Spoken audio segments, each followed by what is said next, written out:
Tonight, a News 13 follow-up on a gaping hole in the middle of an I-95 overpass in Robeson County. News 13's Taylor Maresca spoke with North Carolina DOT today to get an update on the repairs.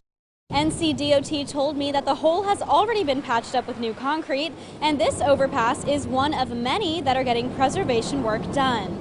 I-95 bridges and overpasses have been undergoing some renovations in recent years. We're doing preservation work to a lot of the bridges.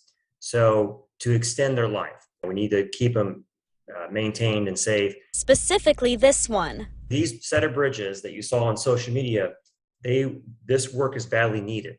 The 3-foot hole appeared in the middle of I-95 Monday night. This one was more unusual. Some of the ones that we've been temporary fixing were smaller. NCDOT said the hole was not patched up with just plywood.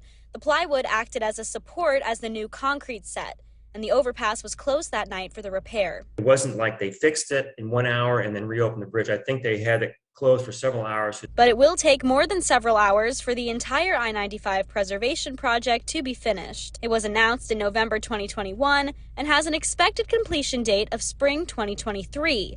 And it may affect your daily commute. Now, the detour is not as bad as you think, because what they're doing is you're getting off the interstate on the off-ramp, going right over 301 and getting right back on. NCDOT said it should take about 2 months for this specific overpass to be fixed, and the traffic impacts should last up to 4 weeks. When dealing with a hole like this, things are a bit different. There's rebar and steel bars underneath it to kind of hold it all together. It's not just like filling a pothole on a road.